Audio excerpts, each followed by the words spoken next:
안녕하세요. 오늘도 사연살롱을 찾아주셔서 감사합니다. 서울에 사는 40대 여성이에요. 언젠가 마더라는 영화를 보다가 울컥한 적이 있어요. 영화 끝부분이던가요. 극중 엄마 역을 맡은 김혜자 씨가 자기 아들 대신 범인으로 몰린 청년을 찾아가 이런 말을 하더라고요. 너는 엄마 없니? 엄마가 있다면 자식이 억울하게 누명을 쓰고 옥살이를 하게 두지는 않을 거란 의미의 대사였어요. 영화상 주인공의 복잡 미묘한 감정을 표현한 대사였죠. 그런데 그 대사를 듣자마자 순간 울컥하더라고요. 누명을 쓰고 철창 안에 갇힌 청년이 마치 제 자신 같았거든요. 저 역시 절 위해 세상과 맞서 싸워줄 부모님이 없는 고아였으니까요. 부모가 없다는 건 돌아갈 집이 없는 것처럼 막막하고 불안한 거예요. 친구 집에 놀러 갈 때, 면접을 볼 때, 심지어 결혼 승낙을 받으러 시댁에 찾아갔을 때 이런 질문을 받으면 더더욱 그렇죠.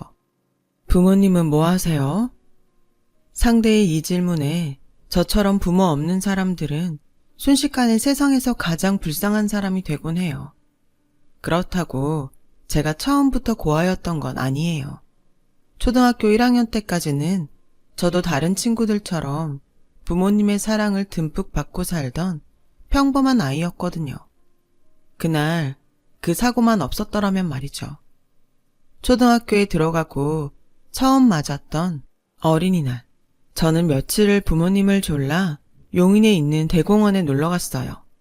날이 날이니만큼 엄청난 인파에 휩쓸려 정작 놀이기구는 몇 개 못 탔지만 그래도 좋았어요. 잔디밭에 자리를 잡고 앉아서 엄마가 정성껏 준비한 도시락을 먹고 해질녘엔 퍼레이드까지 봤죠. 정말 최고의 어린이날이었어요. 그렇게 행복한 시간을 보내고 집으로 향하는 길이었어요. 저는 뒷자리에 앉아 꾸벅꾸벅 졸고 있었고 운전석과 보조석에 앉은 아빠 엄마는 도란도란 얘기를 나누고 계셨죠. 꿈결 같은 그 소리에 취해 잠들었는데 글쎄 눈을 떠보니 병원이더라고요.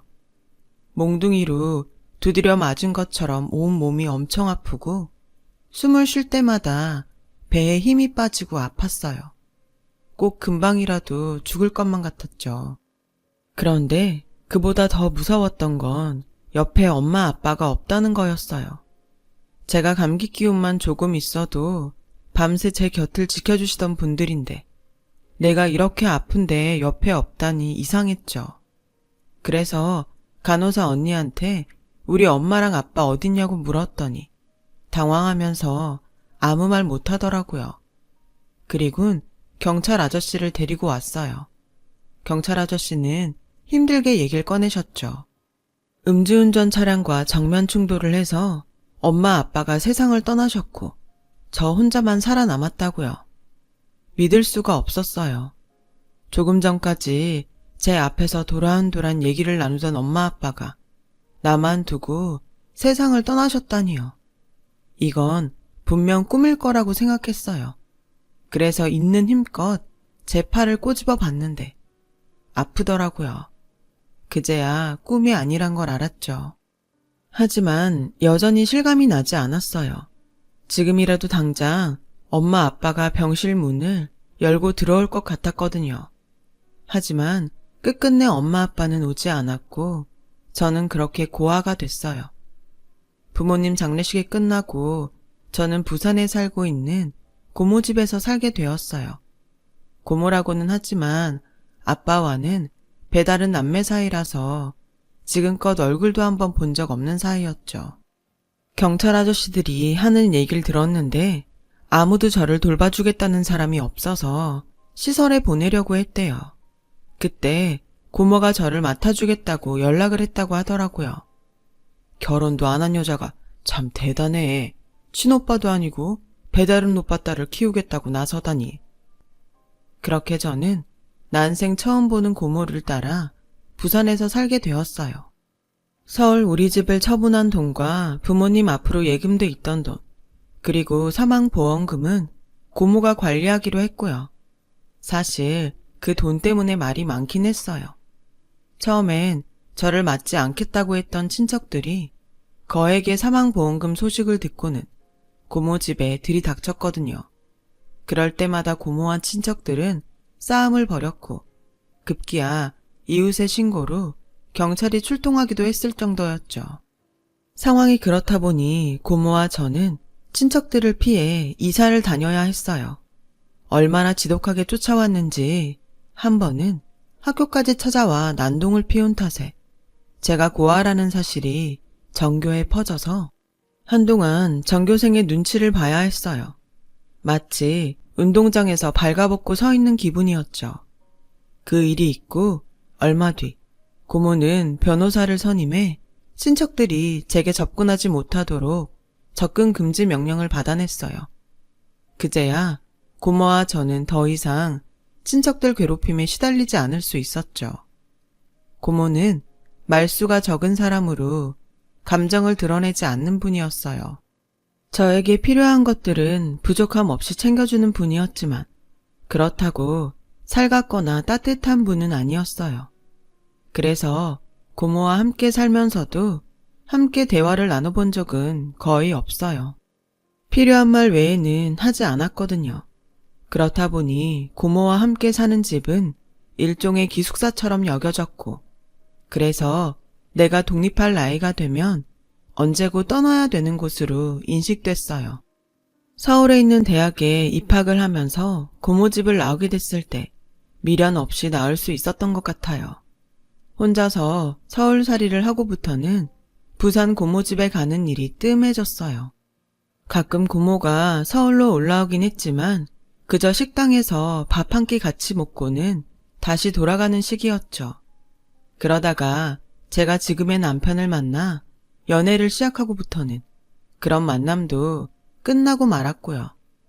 남편은 제가 다니던 회사 거래처 직원이었는데 일적으로 만났다가 마음이 통해서 사귀게 되었어요. 남편은 3남매 중 장남으로 자립심이 강한 사람이었어요. 대학에 입학한 이후 학비며 용돈은 자기 힘으로 해결해 왔을 정도로요. 집안 사정이 어려워 보이진 않았지만 밑으로 동생이 둘이나 있어서 그런가 자기라도 부모님께 부담을 드리지 않으려고 애쓰는 것 같았어요. 그래서 결혼 자금을 모을 때까지 결혼을 미룰 수밖에 없었어요. 딱히 결혼이 급하지 않았던 저로서는 그런 남편을 묵묵히 기다려 주었죠. 그렇게 9년간의 연애를 끝으로 드디어 우리는 결혼을 하기로 했고 시댁에 인사를 드리러 가게 되었어요. 오랜 연애 기간 탓에 거의 며느리로 인정받던 터라 걱정은 안 했어요. 그런데 화장실 들어갈 때랑 나올 때 마음이 다르다고 막상 결혼을 앞두니 전과는 다르게 대하더라고요. 특히 시어머님이요. 난 우리 애가 너랑 결혼까지 갈 줄은 정말 몰랐다. 솔직히 부모 없는 널 받아들이는 게 나로서는 달갑지만은 않아. 어쩌겠니? 이게 부모 마음인걸? 난 내 자식이 장인장모 사랑 듬뿍 받으며 살았으면 했다. 씨암탉은 아니래도 삼계탕 정도는 끓여줄 장모는 있어야지. 소도 비빌 언덕이 있어야 한다는데 이건 뭐? 아휴, 내 아들이 처가 도움 하나 못 받고 살아야 한다는 게 너무 분해. 내 말이 야속할지 모르겠지만 이게 내 솔직한 심정이다. 지난 9년간 거의 며느리 수준으로 철철이 옷도 사다 드리고 매번 화장품도 사드렸건만 받을 땐 아무 말 없다가 이제와 고아라 싫다니 정말 야속하고 서운했어요. 하지만 어쩌겠어요. 다른 사람을 만나도 이런 일이 없을 거란 보장이 없는걸요. 세상에 누가 고아인 며느리를 두 팔 벌려 따뜻하게 받아주겠어요. 그걸 알기에 저는 아무 말도 못하고 그저 처분만 기다리는 심정으로 자리를 지키고 있었어요. 엄마, 너무 하시는 거 아니에요? 지금껏 윤정이가 엄마한테 얼마나 잘했는데 받을 땐 아무 말 없다가 이제 와 이러시는 이유가 뭐예요? 부모님 일찍 돌아가신 게 윤정이 잘못 아니잖아요. 엄마도 자식 키우는 입장이면서 가슴에 못 박는 소리를 해야 되냐고요. 엄마가 뭐라 그러든 저 이 결혼해요.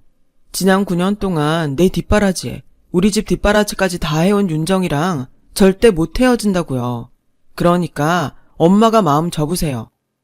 그동안 잘하면서 반항 한 번 없었던 남편은 그날 처음으로 부모님 앞에서 큰 소리를 냈어요. 이런 남편의 모습에 놀란 시어머님은 더 이상 아무 말도 하지 않았죠. 인사를 드리고 집으로 돌아오는데 남편이 그러더라고요. 앞으로는 우리 식구들 앞에서 주눅 들지 마. 내 뒤엔 내가 있으니까. 내가 남편도 되고 내 부모님도 될게. 남편의 그 말에 코끝이 찡했어요. 부모님이 돌아가신 이후 늘 텅 비어있던 가슴 한켠이 따뜻하게 채워지는 기분이었죠. 내가 남편감 하나는 잘 골랐구나 하는 생각도 들었고요. 그날 밤 오랜만에 부산 고모한테 전화를 했어요. 시댁에서 상견례를 하자고 하는데 혹시 그 자리에 와줄 수 있겠냐고요. 고모는 선뜻 그러겠다고 했어요. 결혼도 안 한 고모를 그런 자리에 앉히게 돼서 미안하더라고요. 그렇게 시간은 흘러 상견례를 며칠 앞둔 어느 날이었어요. 부산 고모가 전화를 했더라고요. 윤정아, 미안해서 어쩌니? 내가 몸이 안 좋아서 상견례 자리에 못 나갈 것 같구나. 사돈 어른께는 내가 직접 연락 드릴게. 정말 미안하다. 솔직히 가슴속에 찬바람이 쌩하니 부는 기분이었어요. 이게 부모 없는 서름이구나 싶었죠. 그렇다고 화를 낼 수도 없었어요. 고모는 제 부모도 아닌데 부모 노릇 못 해준다고 화를 낼 순 없으니까요. 그래서 알겠다고 몸조리 잘하시라고 하고는 전화를 끊었어요. 결국 상견례 없이 바로 결혼 준비를 하게 되었죠. 남편과 저는 그동안 우리가 모아둔 돈 안에서 집을 구하고 신혼살림과 그 밖에 결혼 준비를 시작했어요. 돈이 그리 넉넉치 않았기 때문에 시간을 들이고 발품을 팔아 하나씩 준비를 해 나갔어요. 제 원룸을 빼서 신혼집을 구하는 데 보태야 해서 결혼 전에 제가 먼저 신혼집에 들어가 살게 되었어요. 혼수 가전은 인터넷으로 주문해서 저렴하게 장만했고요. 그렇게 하나씩 신혼집을 꾸며가던 어느 날 집으로 어머님이 찾아오셨더라고요. 시누이와 함께 말이죠. 넌 이걸 혼수라고 준비한 거니? 가전제품도 그렇고 그릇도 하나같이 싸구려 해. 아유, 이래서 부모 없는 애가 어디가 티가 나도 난다는 거다. 니네 고모란 사람도 그렇다. 부모 대신이면 이럴 때 혼수라도 챙겨줘야 하는 거 아니니? 몸 아프다고 상견례도 못하겠다고 했으면 결혼 준비는 해줘야 하는 거 아니냐고. 이건 뭐 며느리 드리는 게 아니라 고아 하나 떠맞는 꼴이잖아. 내가 자선사업가도 아니고 왜 남의 자식까지 떠안아야 하냐고. 그리고 얘, 니네 부모님 돌아가실 때 보험금 받은 건 다 뭐 했니? 못해도 몇 억은 나왔을 텐데 설마 그걸 다 쓰진 않았을 테고 고모한테 얘기 들은 거 없어? 남은 돈은 받아와야 할 거 아니야. 네 고모가 꿀꺽하면 어쩌려고? 맞아요, 언니. 영화나 드라마 보면 꼭 주변 사람이 그런 돈은 해먹고 그러더라고요. 결혼 전에 찾아가서 달라고 해봐요. 시어머니와 시누이가 찾아온 이유는 그거였어요. 제 부모님 보험금이요. 솔직히 저도 그동안 그 돈에 대해 궁금하긴 했어요. 친척들이 달려들 정도라면 액수가 꽤 됐을 텐데 그동안 저 키우고 학교 보내는데 썼다고 해도 다 쓰진 않았을 것 같았거든요.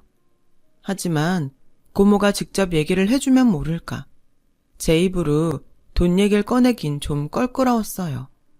사실 지금껏 키워준 대가로 고모가 가져도 뭐라고 할 수 없으니까요. 그래서 고모한테 물어보지 않았어요. 그러는 사이 결혼식 날이 다가왔고 저는 부산 고모한테 전화를 했어요. 결혼식 전날 저희 집에서 주무시고 같이 식장에 가자고 하려고요. 그런데 윤정아, 내가 아무래도 결혼식에 참석 못할 것 같아. 그날 회사 출장이 잡혀서 말이야. 정말 미안해. 대신 네 계좌로 축의금 좀 붙일게. 신혼여행 가서 쓰렴. 순간 나도 모르게 화가 치밀어 올랐어요. 고모, 정말 너무하시네요. 아무리 저한테 정이 없다지만 상견례도 그렇고 결혼식까지 어쩜 이럴 수가 있어요? 이럴 거면 애초에 못 온다고 하지 그랬어요. 그래야 기대도 안 하죠. 그동안 저 키워주신 거 고마워요. 근데요, 고모랑 살면서 늘 외로웠어요. 고모는 한 번도 절 가족으로 대한 적 없었으니까요. 이럴 거 차라리 다른 친척들이 저 데려간다고 할 때 주지. 왜 절 데리고 산 거예요? 혹시 우리 엄마 아빠 사망보험금 때문에 그런 거예요? 그거 탐나서 그런 거냐고요. 그래서 다 쓰고 나니까 이제 내가 필요 없어져서 이러는 거냐고요. 말해봐요. 변명이라도 하라고요. 고모는 아무 말도 하지 않았어요. 저요, 다시는 고모한테 전화 안 해요. 고모가 죽었대도 안 찾아갈 거예요. 보험금이 얼마나 되는지 모르겠지만 그동안 저 키워준 값으로 생각하고 살게요. 그러니까 이제 연락하지 말고 살아요. 저는 전화를 끊고는 주저앉아 한참을 목 놓아 울었어요. 이제 정말 고모와 연을 끊겠다 다짐을 하면서 말이죠.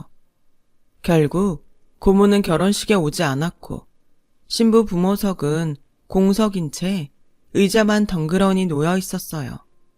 그 바람에 남편 측 집안 사람들이 제가 고아라는 걸 눈치채버렸고요. 그 일로 시어머니는 두고두고 저를 괴롭히셨어요. 너 나 엿먹이려고 작정했니? 아무도 안 올 거면 사람이라도 사서 자리에 앉혔어야지. 꼭 그렇게 자리 비워두고 나 고아요 사람들 앞에 드러내야 했냐고. 네 눈엔 우리 집이 우습니? 내가 그렇게 만만해 보여? 불쌍해서 고아 며느리 받아줬더니 이렇게 뒤통수를 쳐? 어머님, 정말 죄송해요. 제가 진작 챙겼어야 했는데 워낙 경황이 없어서 깜빡했어요. 제 실수예요. 이해해 주세요. 앞으로는 이런 일 없게 할게요. 그래? 그럼 약속해라. 앞으로 내 말에 고분고분 따르겠다고. 짖으라면 짖고 물라면 물고 우리 집 개처럼 내 말에 따르겠다고. 왜? 싫어? 못하겠어? 결혼식 날 봐서 알겠지만 너한테 부모가 있기라니, 하다못해 사돈의 팔촌이라도 있기라니. 네 뒷배 대줄 사람은 네 남편이랑 우리 식구들밖에 없어. 그러니까 너도 고마운 줄 알고 시댁에 충성하란 말이야. 언니, 시어머니 잘 얻은 줄이나 아세요. 세상에 어떤 시어머니가 며느리 뒷배가 돼준대요? 언니가 부모 복은 없어도 시댁 복은 있는 사람이네. 그러니까 알아서 기라고요. 나한테도 잘 좀 하고요. 시어머니와 시누이는 남편 눈을 피해 제게 막말을 해대곤 했어요. 처음엔 몇 번 이러다가 반응 안 하면 알아서 그만하겠지 했는데 시간이 지날수록 막말의 수위가 높아지더니 나중엔 말도 안 되는 요구까지 하기 시작했어요. 그런데 시누이 결혼을 앞두고는 이전과는 완전 달라졌지 뭐예요? 예, 설거지는 내가 할 테니 넌 가서 좀 쉬어. 밖에서 일하느라 힘들었을 텐데. 딸 시집 보낼 때가 되니 며느리 심정을 이해하게 된 건지 시어머니가 확 달라졌더라고요. 그런데 이런 모습이 마냥 달갑지만은 않았어요. 그간의 행동으로 보아 이러는 데는 분명 그럴 만한 이유가 있을 것 같았거든요. 그리고 제 예상은 틀리지 않았어요. 얼마 뒤 꿍꿍이를 알게 됐거든요. 예, 내가 일전에 말했던 니네 부모님 사망보험금 말이다. 그거 네 고모한테 물어봤니? 얼마나 남아있다디? 저 어머님, 그 일은 잊어주세요. 그동안 생활비며 제 학비로 들어간 돈도 꽤 되고 설사 남아있다고 해도 저 고모한테 그 돈 달라고 못해요. 그동안 절 키워주신 것만으로도 충분하니까요. 어머? 얘가 뭐라는 거니 지금? 너 그게 한두 푼인 줄 아니? 사람이 둘이나 죽었어. 가해자한테 받은 위자료도 어마어마할 거라고. 거기다 보험금에 니네 집 팔아 챙긴 돈까지 못해도 수억은 될 거다. 그걸 포기하겠다고? 너 바보 아니니? 어디 모자라니 아니냐고. 네가 못하겠다면 내가 알아서 하마. 넌 굿이나 보고 떡이나 먹어. 제 만류에도 불구하고 시어머니는 업체에 의뢰해 고모의 뒷조사를 시작했고 얼마 뒤 엄청난 결과를 듣게 되었어요. 이것 봐라. 내 이럴 줄 알았다니까. 네 고모란 여자가 부산에 건물을 가지고 있더라. 구입 연도를 보니까 너 데리고 오고 딱 1년 뒤야. 이게 뭘 의미하겠니? 은행 말단 직원인 네 고모 월급이 얼마나 한다고 수억짜리 건물을 사? 게다가 그게 지금 가격이 올라서 얼마가 됐는지 아니? 무려 50억이 넘는 된다. 아우, 이 도둑년. 그래놓고 입 싹 닫군? 연락도 안 하고 살아? 안 되겠다. 당장 소송 시작하자. 아니지. 그럼 시간이 걸리니까 당장 네 고모한테 전화해서 건물 팔아달라고 그래. 안 그럼 소송한다고. 솔직히 놀랐어요. 시어머니 말을 믿고 싶지는 않았지만 정황상 틀린 말은 아니었으니까요. 하지만 그렇다고 한들 고모가 저를 키워주고 대학 등록금까지 대준 사실이 변하는 건 아니었고 그 정도면 고모도 할 만큼은 했다 싶었어요. 저 그렇게는 못해요. 설사 고모가 보험금으로 건물을 샀다고 해도 그거 달라고는 못해요. 부모 없는 절 키워준 부모 같은 분이니까요. 사는 동안 고모한테 눈치 보고 산 적 없어요. 그러니까 어머님도 그 일은 그만 잊어주세요. 이게 지금 뭐라는 거야? 야, 지금 널 돌보는 건 나야. 그럼 나도 얼마간의 보상금은 받아야 하는 거 아니니? 네 고모한텐 건물도 주면서 왜 나한텐 10원 한 장 안 내놓니? 막말로 너 결혼할 때 뭐 해왔니? 부모 없는 고아라고 마음 약한 내 아들 꼬셔선 몸뚱이 하나 딸랑 들고 왔잖아. 모르면 모를까? 네 고모 건물주 된 거 아니상 나도 너한테 돈 좀 받아서 내 딸 결혼하는데 혼수랑 예단비에 보태야겠다. 그러니까 당장 가서 돈 받아와. 시어머니는 말도 안 되는 생떼를 쓰며 고모한테 가서 돈을 받아오라고 저를 들들 볶았어요. 참다 못한 저는 결국 이 일을 남편한테 얘기했고 남편이 시댁에 가서 한바탕 난리를 친 뒤에야 시어머니는 더 이상 돈 얘기를 꺼내지 않았어요. 하지만 돈 얘기만 하지 않았을 뿐 괴롭힘은 날이 갈수록 심해졌죠. 네? 아가씨 산후조리를 저보고 하라고요? 그럼 회사는 어쩌고요? 여름 휴가 있잖아. 우리 애 출산일 맞춰서 휴가 잡으면 되지. 어차피 제왕절개 할 거니까 출산일이 달라질 이유도 없고 말이다. 아휴, 딴 집들은 이럴 때 큰며느리가 알아서 시누이 산후조리원비도 턱턱 내준다는데 이건 뭐 50억 건물도 지 고모한테 뺏기고 찍소리도 못하는 앤데 그럴 주변머리라도 있겠어? 그러니 어쩌겠니? 네 몸이라도 써서 네 할 도리를 해야지. 안 그래? 그러니까 네 남편한테 미주알 고주알 떠들지 말고 네가 원해서 하는 걸로 하고 우리 애 산후조리 맡아서 해. 너도 나중에 애 낳을 거 아니니? 미리 예습한다 셈치고. 알았어? 지난번 일 때문에 단단히 속이 꼬인 시어머니는 이번만큼은 당신도 양보를 못하시겠다며 산후조리원비를 내놓든 몸으로 때우든 둘 중 하나를 택하라고 했어요. 말도 안 되는 요구였지만 그렇다고 모른 척할 수도 없었어요. 그렇게 벙어리 냉가슴을 앓고 있던 어느 날 밤이었어요.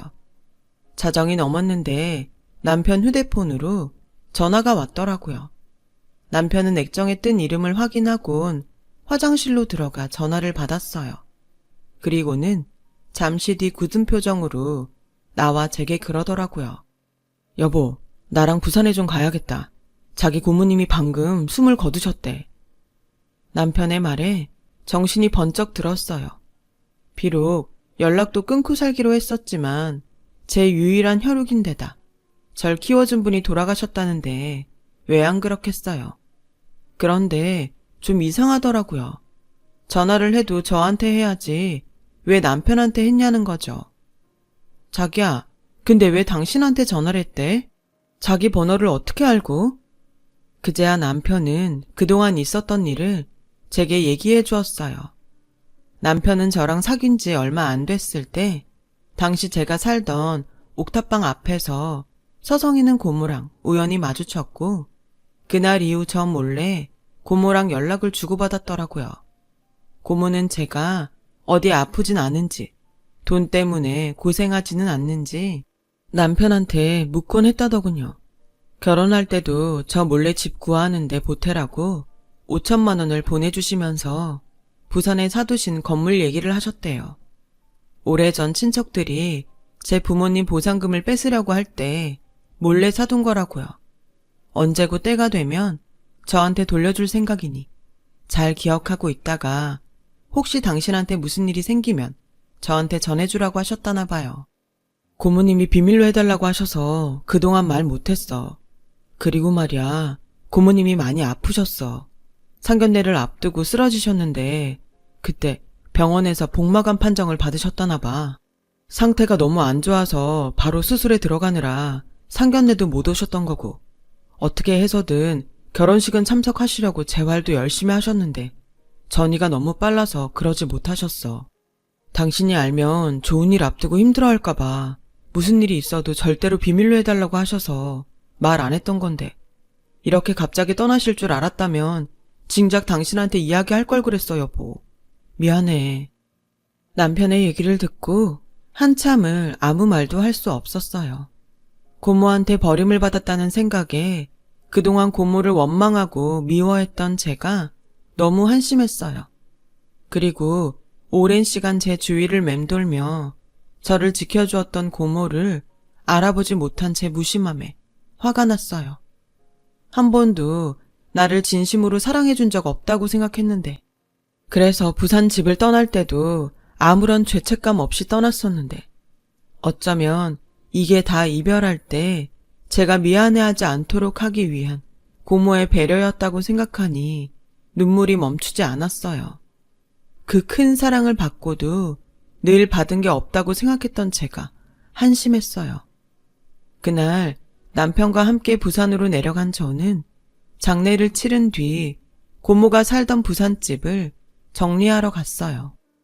20살 봄에 떠나온 후로 단 한 번도 찾지 않았던 그 집은 내 기억 속 그대로였어요.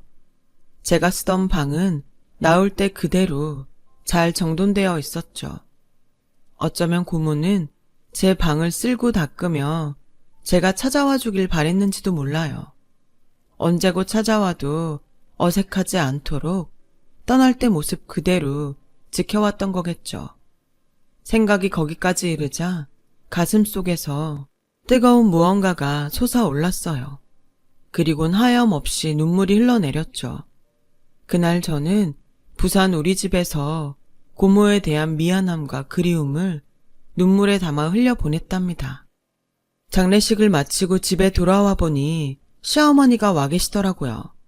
아가, 정말 축하한다. 하늘이 그래도 무심하진 않구나. 널 위해 네 고모도 데려가지고. 그래, 그 건물 문서는 잘 챙겨왔니? 상속세는 얼마나 나온다디? 시어머니는 제 얼굴을 보자마자 건물 얘기부터 꺼냈어요. 그 사악한 눈빛을 반짝이면서요. 사람이라면 그러는 게 아니죠. 사람이 죽었는데 축하한다고요? 그분 저 키워주신 분이에요.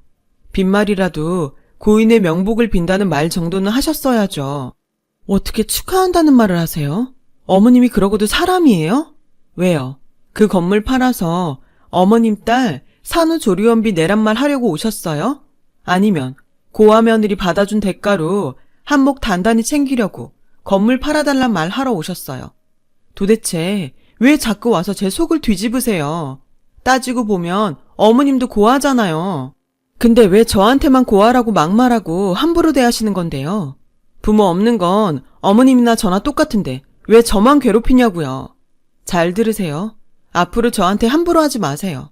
어머님이 그러시면 저도 어머님한테 함부로 할 거예요. 그리고 저희 고모 건물 눈독 들이지 마세요.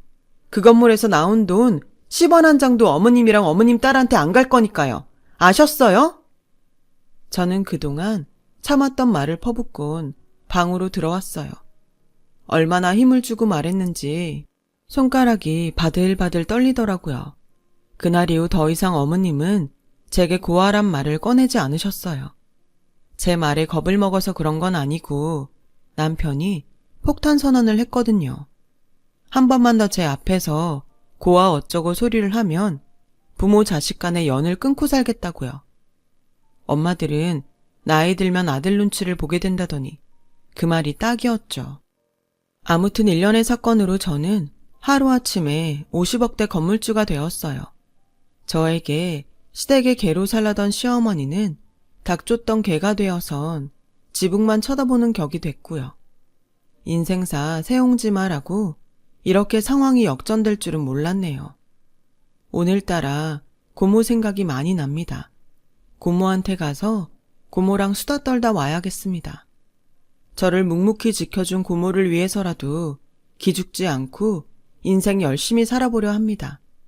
제 사연을 들어주셔서 감사드려요.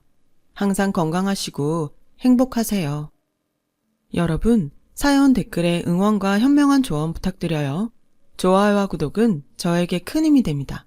오늘도 좋은 일 가득하세요.